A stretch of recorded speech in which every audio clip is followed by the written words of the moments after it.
Chelsea fans, what did we just watch? What was that performance? I'm asking you to tell me in the comments. Obviously, I have my own thoughts and opinions on it, but what was that performance? That was meant to be a cup final. That was the magnitude of this game.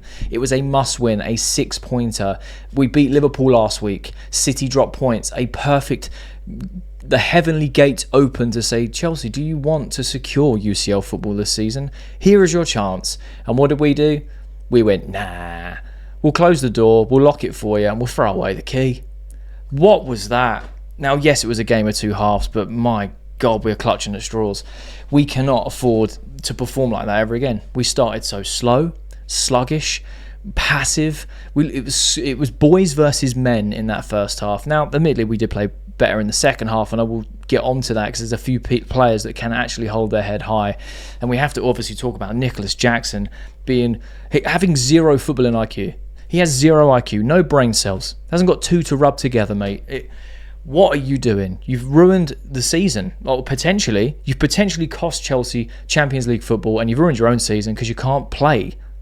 The last game of your season potentially is the Conference League final, because dangerous foul play, or whatever it's considered as, is a 3-game ban.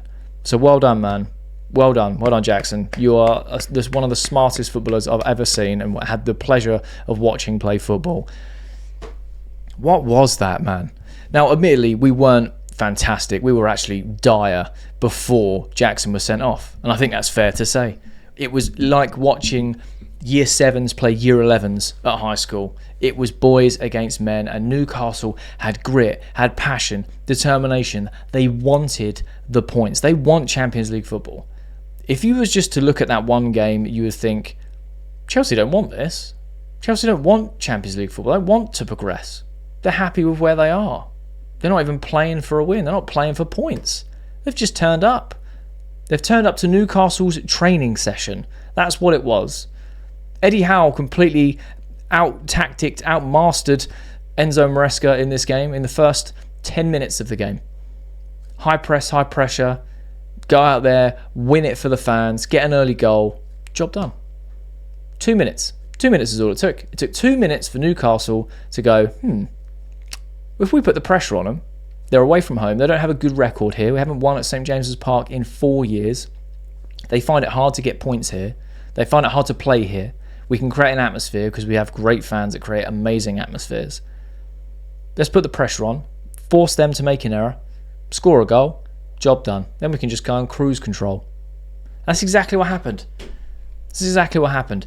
Now, we played the same 11 that we played against Liverpool, and last week we got 3 points. We had a fantastic performance, and we picked up 3 points that people weren't expecting us to pick up. And I have said I think we're going to pick up more points than we expect to. Right? I think it's just going to happen. Football is weird and wonderful, and that's why we love it. Right?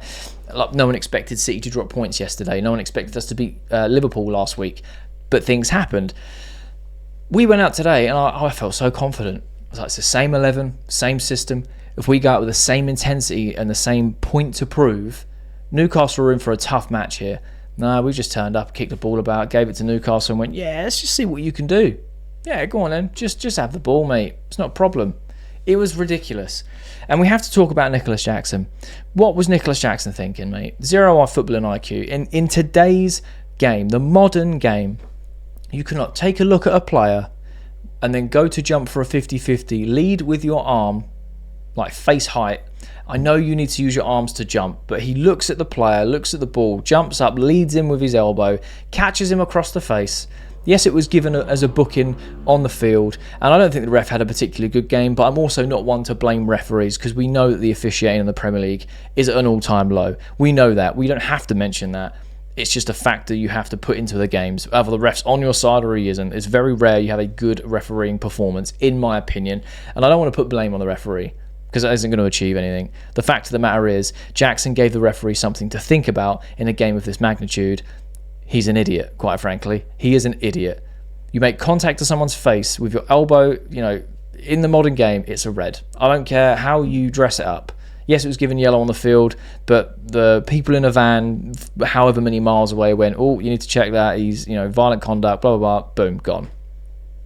So not only were we playing terribly, not only were we 1-0 down, But he's then also increased the workload by getting sent off and not playing another Premier League game this season. What do we do, Nicolas Jackson, eh? I've been backing him since we signed him. I think he's got tremendous potential, and I think he has improved from last season to this season in terms of being more clinical. But he's had a very strange season.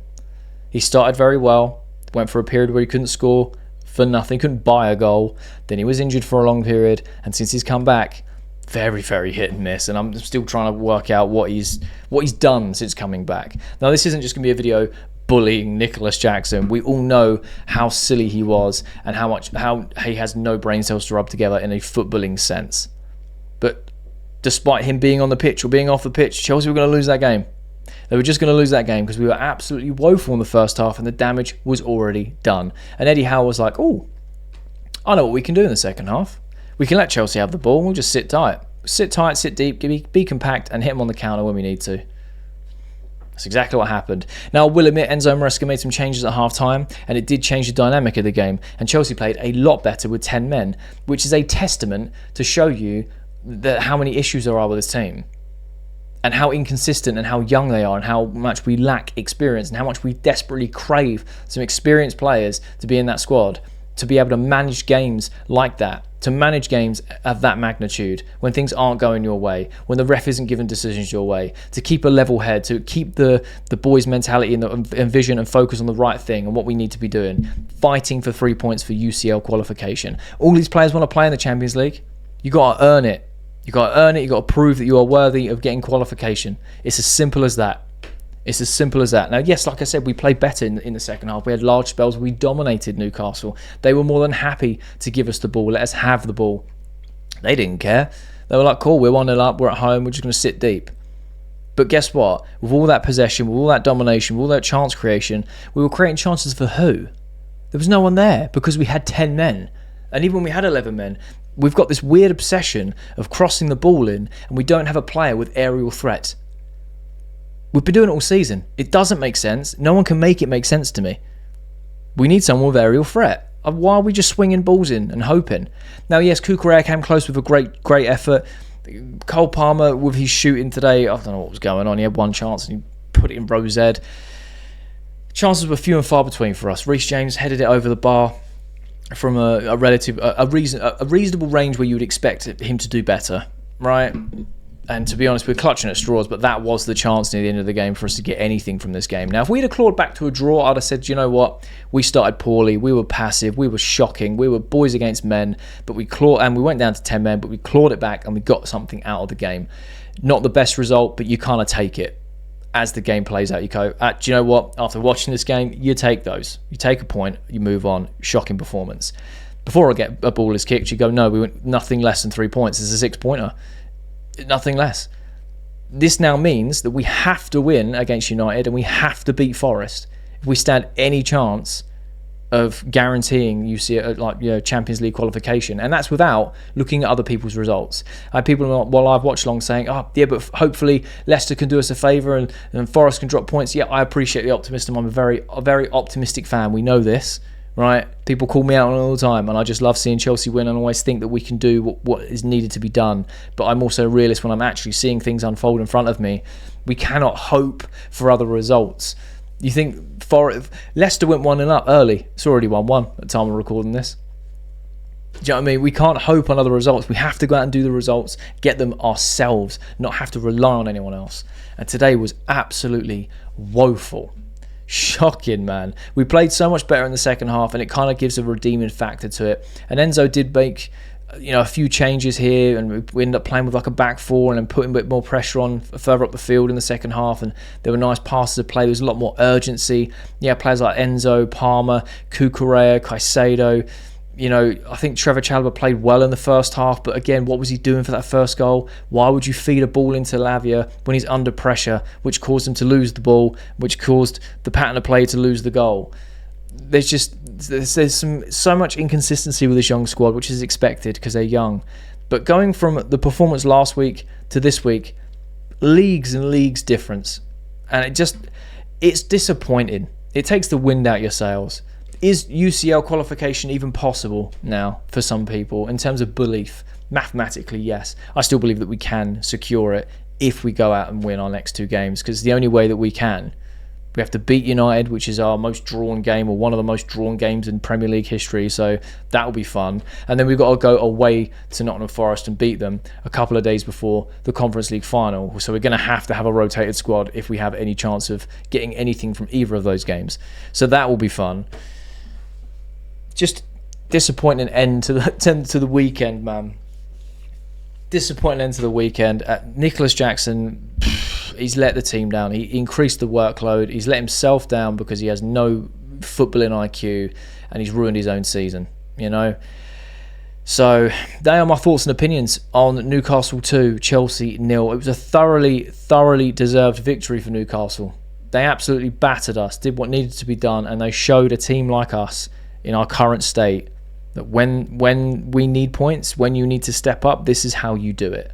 The team get behind, the fans get behind you. The team play for the fans, and they play for the fact there are points available in a 6-pointer. In a 6-pointer, that's my main gripe with this.